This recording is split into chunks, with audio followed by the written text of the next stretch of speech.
Hey there, welcome back to yet another episode of English Winglish. Well, in this video lecture, I'll be talking about the very important topic of English, that is figure of speech. Yes, friends, figure of speech.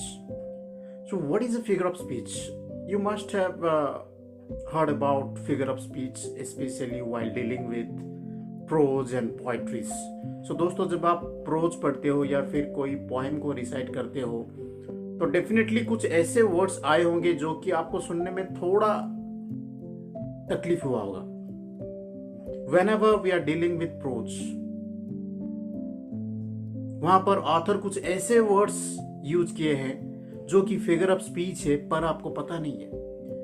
उसी तरह से whenever you are dealing with poetries, जब आप कोई भी poem को recite करते हो स्टांजास को, वहां पर कुछ ऐसे वर्ड्स पोएट ने यूज किए होंगे जो कि फिगर ऑफ स्पीच है पर आपको पता नहीं चला। Let me tell you what is a figure of speech. So friends, figure of speech क्या है?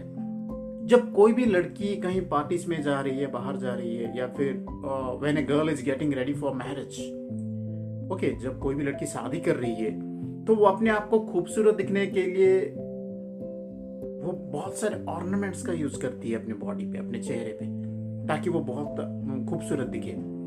उसी तरह से इंग्लिश में भी हमारे जो कहने का तरीका है, हम जो भी अपने आप हमारे भाषा को जब एक्सप्रेस करते हैं तब हम कुछ ऐसे वर्ड्स का यूज करते हैं जो कि इंग्लिश को या फिर आपके जो लैंग्वेज को और भी चार्मिंग बनाता है। उसी को ही फिगर ऑफ स्पीच बोलते हैं। सो बिना टाइम वेस्ट किए चलिए वीडियो को आगे बढ़ाते हैं। Keep watching.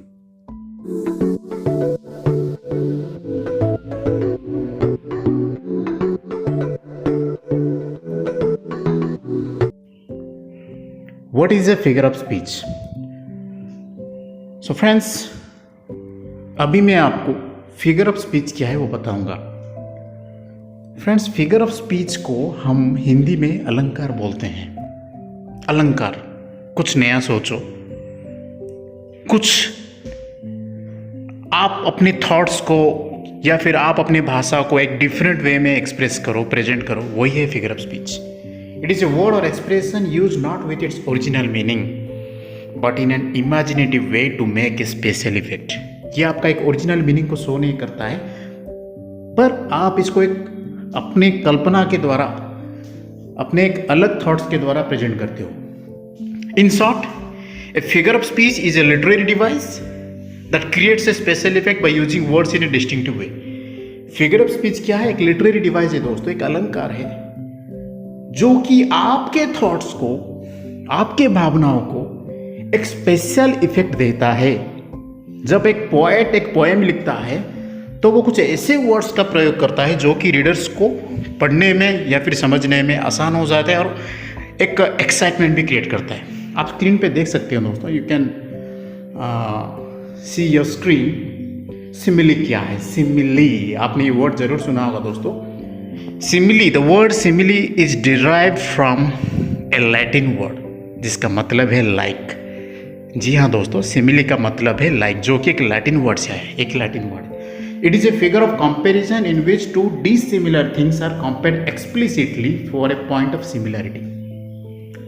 In simile, we compare between two unknown things, between two different objects. Now, look at your screen. यहाँ पर आपके पास कुछ एग्जाम्पल है। जब भी हम सिमिली के बारे में सोचते हैं, आपके सेंटेंसेस में लाइक का यूज होता है, एज का यूज होता है, सो का यूज होता है। देखिए आप स्क्रीन पे, Sanju is like a brother to me. Sanju मेरे भाई की तरह है। यहाँ पर लाइक का प्रयोग हुआ है, सिमिली। संजू आपका भाई नहीं है, फिर भी आप बोलते हो कि Sanju is like a brother to me. दूसरा सेंटेंस देखो, Abhishek is as brave as a lion.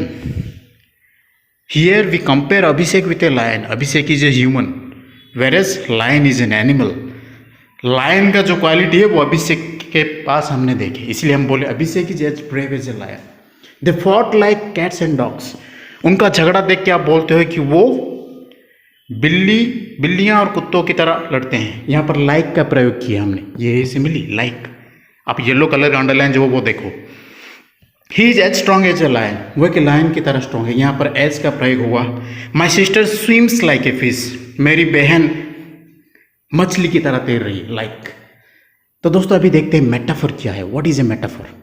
ये जो सिमिली मेटाफर है ना दोस्तों, ये आपका इंग्लिश लिटरेचर में ज़्यादा देखने को मिलेगा, प्रोज में, पोइट्री में, जहाँ पर कि पोइट ज़्यादा यूज करते हैं। मेटाफर क्या है? Metaphor is also a figure of speech that describes an object or action by comparing it to something else। ये भी एक अलंकार है, ये भी एक फिगर ऑफ स्पीच है, जो कि एक ऑब्जेक्ट को या फिर कोई एक्शन को डिस्क्राइब करता है, किसी के साथ कंपेयर करता है। It establishes a relationship between two unrelated things by highlighting their similarities. दो अनरिलेटेड थिंग्स जो कि रिलेशनशिप नहीं है, उसको हाईलाइट करता है, उसका सिमिलैरिटीज को दर्शाता है। A metaphor is a comparison between two different things without using words as और लाइक। दोस्तों सिमिली में हम एज का प्रयोग करते थे, लाइक का प्रयोग करते हैं, सो का प्रयोग करते थे, लेकिन मेटाफर में हम इसको ओमिट करेंगे। यानी कि यहाँ पर आप एज, लाइक, सो इस तरह के वर्ड्स या फिर आप जो बोलते हो कंजक्शन, इसको हम यूज नहीं कर सकते हैं। Now let us understand with some examples about metaphor. He is a shining star. देखो यहाँ पर हम उसको डायरेक्टली बोल दिए कि वो एक शाइनिंग स्टार है, describing someone's brightness and brilliance. कोई भी बच्चा है जो कि बहुत टैलेंटेड है, बहुत ज्ञानी है, अच्छा रिस्पॉन्स मिलता है, तो उसको आप बोलते हो कि हाँ he is a shining star, Rahul is a shining star. तो ये एक मेटाफर है। Life is a box of chocolates full of surprises and sweetness. इस तरह के सेंटेंसेस मेटाफर है। Life is a box of chocolates.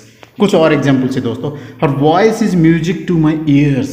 वाह क्या सेंटेंस है, देखो दोस्तों, metaphor. Her voice is music to my ears, वो इतना खूबसूरत गाना गाती है, मेरे कानों को छू लेती है। Her voice is music to my ears, comparing the pleasantness of a voice to the beauty of music. मतलब उसका वॉइस इतना अच्छा है कि म्यूजिक की जरूरत ही नहीं है। टाइम इज मनी, हम बोलते हैं कभी कभी time is money, suggesting there values and importance. ये सजेस्ट करता है, ये दिखाता है कि टाइम का इंपॉर्टेंस क्या है। He is a lion. देखो वो क्या सच में लायन है क्या? नहीं, वो लायन नहीं है, फिर भी हम उसको बोलते हैं कि he is a lion, possessing qualities of lion. हमने देखा कि उसके पास, लायन के पास जो क्वालिटीज है, इसके पास वो क्वालिटी है, इसलिए हम डायरेक्टली बोल दिए कि ही इज ए लायन। तो ये हुआ आपका मेटाफर। तो मेटाफर में आपका लाइक, एज, ये सब का प्रयोग नहीं होता है। नेक्स्ट आपका आ गया है और एक अलंकार और एक figure of speech, personification. So friends, I hope you must have heard about this figure of speech, personification.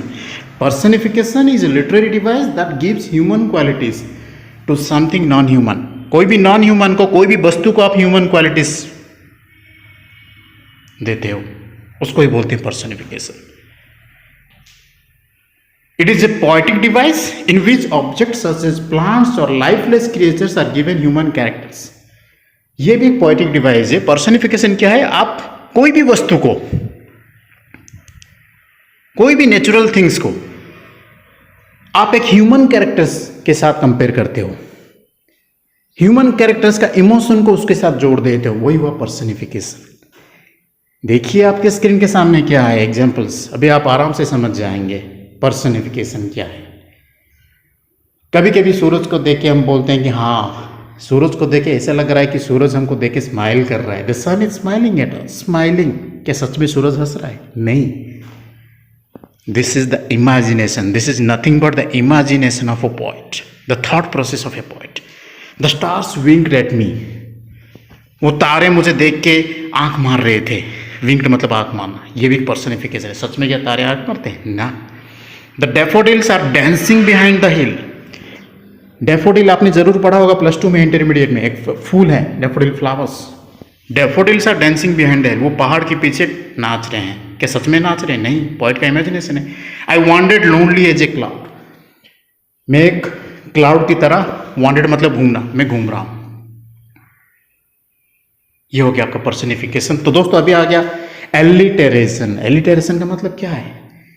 Simple भाषा में, आसान भाषा में अगर मैं आपको बोलूं तो एलिटेरेशन का मतलब है tongue twister.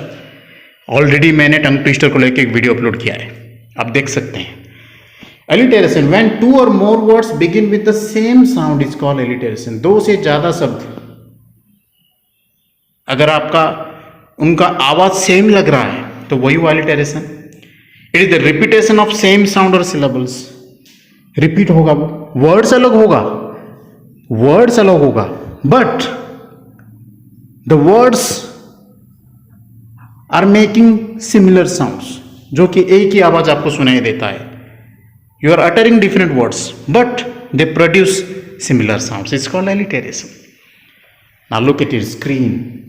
C sells by the seashore.